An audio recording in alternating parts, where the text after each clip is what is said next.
Let's Thank you. take the example I just gave. Okay, the man who the man who fixed the car packed his tools. We have explicit knowledge. We know what that means. Okay, we know that it means he carefully packed his tools. That's explicit knowledge. If you ask anybody what the sentence means, they'll say that's what it means. But we also have implicit knowledge of how it happens. Why does it happen? That carefully is associated with the linearly remote verb and not with the linear proximate verb. That's implicit knowledge. If you ask somebody to explain that, they can't do it. It requires considerable insight into the way language is designed and formed, the way computational systems work. So but we know it. It's implicit knowledge. As I said, an infant of 30 months old, experiments have shown, already knows that. Of course, it's not explicit knowledge for the infant or even for an adult, but it's implicit knowledge. And in fact, it's like almost everything we do. Suppose we take a walk down the street. We know that if there's a stone in front of us, we should walk around it. We have no idea how we can get our legs to move in the proper manner so that we don't fall over. That's implicit knowledge, sometimes called tacit knowledge. Almost all of our knowledge is not accessible to consciousness. There's no possible way to introspect and find out what it is. It's internal to us, something going on within us. Same with the construction of sentences. I understood what you said, you understood what I said, and neither of us can introspect and figure out how that can happen and why, if the words were, say, randomized, it couldn't do it. You can't introspect into that sort of thing. It's implicit knowledge, kind of like the knowledge that enables you to walk across the street. Can't possibly think about it and figure out what is going on. In fact, notice that humans, big mammals generally, have two brains. One brain is the one that's in our head. The other brain is in our gut. It's a huge brain, tens of millions of neurons, very much similar to what's going on in our brains. It can have diseases, it can have psychiatric diseases, pretty much the same thing as what's going on in our brain. What it's doing is regulating the basic functions of the body. You can't introspect into what the gut brain is doing. It's impossible. You can study it from the outside, the way you study, quantum physics from the outside, but have no way of accessing the knowledge. And the surprise of many people, the same is true of our thinking. You can't introspect into it.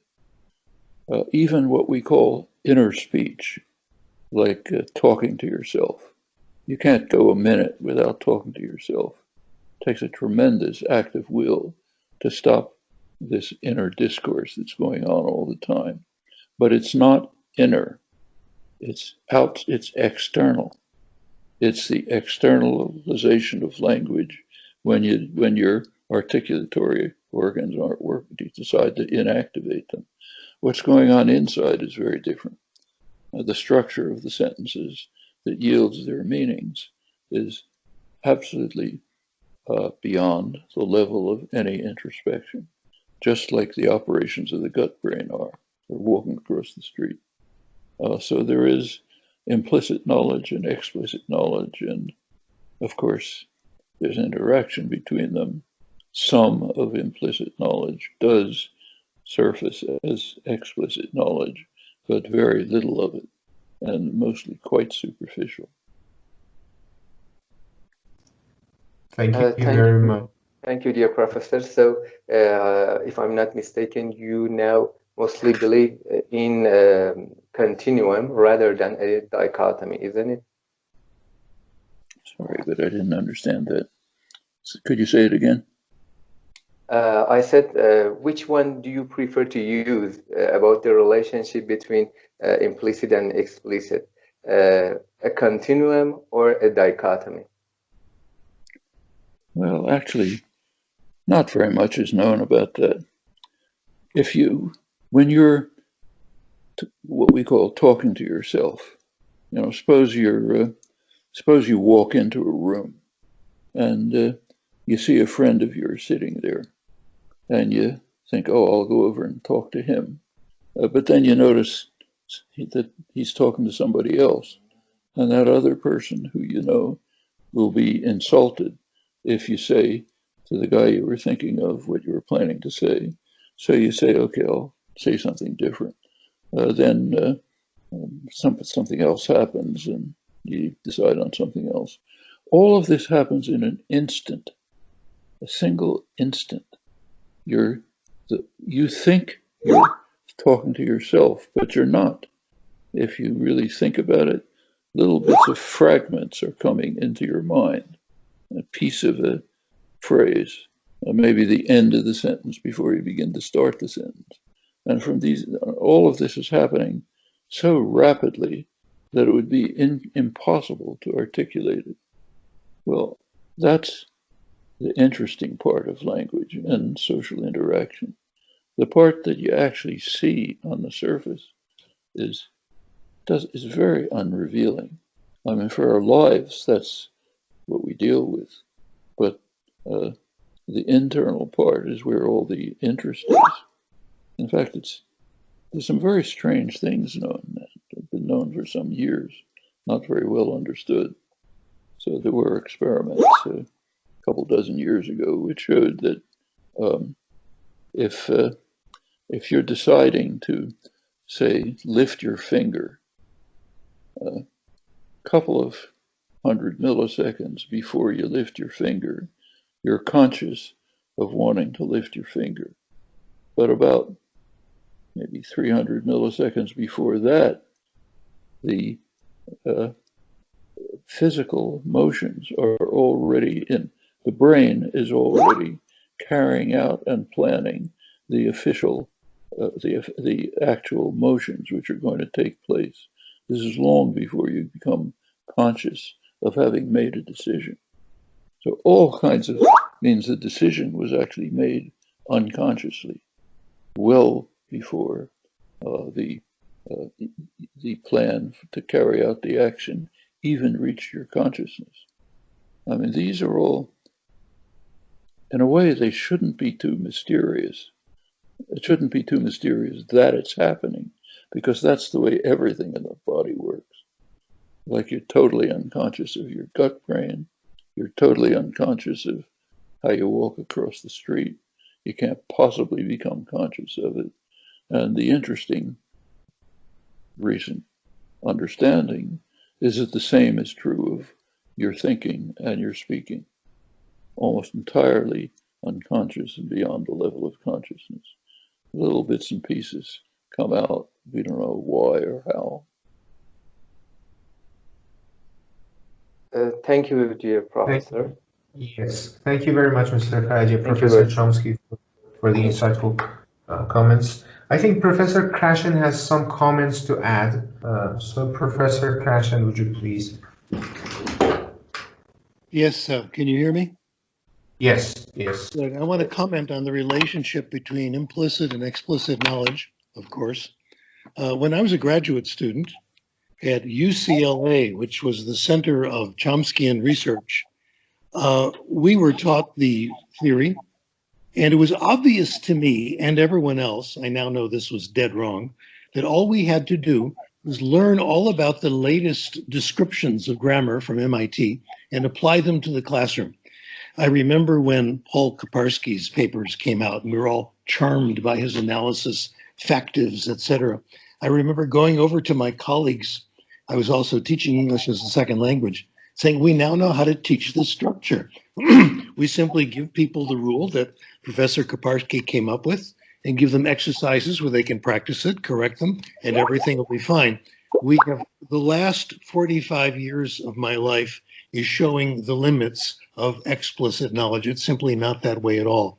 We had the assumption that the language acquisition device turned off at puberty, which was the result of a really beautiful argument of Eric Lenneberg, which I now think is totally wrong, even though I have huge admiration for Lenneberg's work because he asked the right question. As Professor Chomsky has said many times, there's nothing wrong with being wrong. Lenneberg was wrong, but it really pushed us ahead. It was wonderful. He claimed that when you reach puberty, things happen in the brain. The left side goes to the left, the right side goes to the right, and acquisition, implicit learning cannot happen. Everything is explicit. My early research and research of my colleagues showed that was absolutely not true, that adults, children doing a second language, and young kids becoming literate went through a process that was totally implicit. It accounted for everything. I wonder these days whether that works with animal language, and someday we'll find out if this works for alien language. According to the merge hypothesis, probably not, but at least it asks the absolute right question. And I must tell you how disappointed I was, how disappointed my colleagues were, because of our admiration for the grammatical systems that Chomsky and his colleagues came up with. But it certainly pushed us forward. We now know that it's certainly an implicit system. The similarities are overwhelming. We know that language acquisition at all ages runs on the same engine, which is basically comprehension of what you hear, what you read. It results in a predictable order of acquisition, and it's extremely difficult to apply conscious knowledge to language. It's nearly impossible. It takes all kinds of mental gymnastics, and it doesn't last very long. It's a very fragile system. So thank you for pushing us forward, asking the question, and I'm quite happy with the answer, and I think it's reduced a lot of suffering for people all over the world. That's my statement. Okay, Professor Chomsky, do you have any comments on Professor Krashen's comment? I think that's quite right. I'll say take Eric Lenneberg, he was an old friend of mine. We were graduate students together, and as graduate students, we were part of a very small group, 3 or 4 people who didn't believe anything that was going on at Harvard. That was the heyday of behaviorism.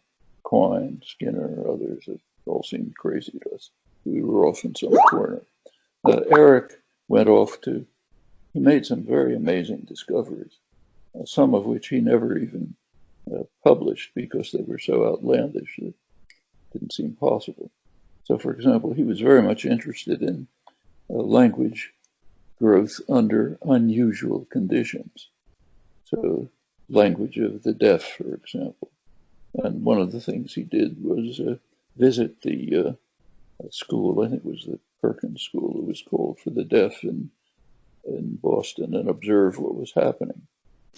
And those were the days of a very strict oralist tradition. Teachers were told, parents were told, you should never gesture to your deaf children because they have to learn how to lip read. So don't even hold your hands behind your back. Don't even do this. He went to the school. He noticed the teacher was strict oralist, but he noticed something strange. When the teacher turned to the blackboard, the kids started going like this to each other. And they had obviously created a sign language. It's just part of their internal nature. By now, some things are understood about that. But at that time, it sounded like saying the earth is flat. So he told a couple of his friends, but he never said anything about it. But his work was exactly as you said, asking all the right questions. His book 50 years ago, Biological Foundation, founded the biology of language. The contents of it are very much appropriate for today. It's a rich store of information and insights. Some of the answers probably wrong, but that's the nature of science. As you said, he asked the right questions, pursued them, pushed the subject very far forward. And that's the way developments have taken place. You have to look at today's best ideas as well as that's where we are today, but they're probably wrong. The next generation will show there's a better way. That's the way understanding develops. It's what makes the field lively and exciting. Otherwise, it would be a bore. No point in even teaching.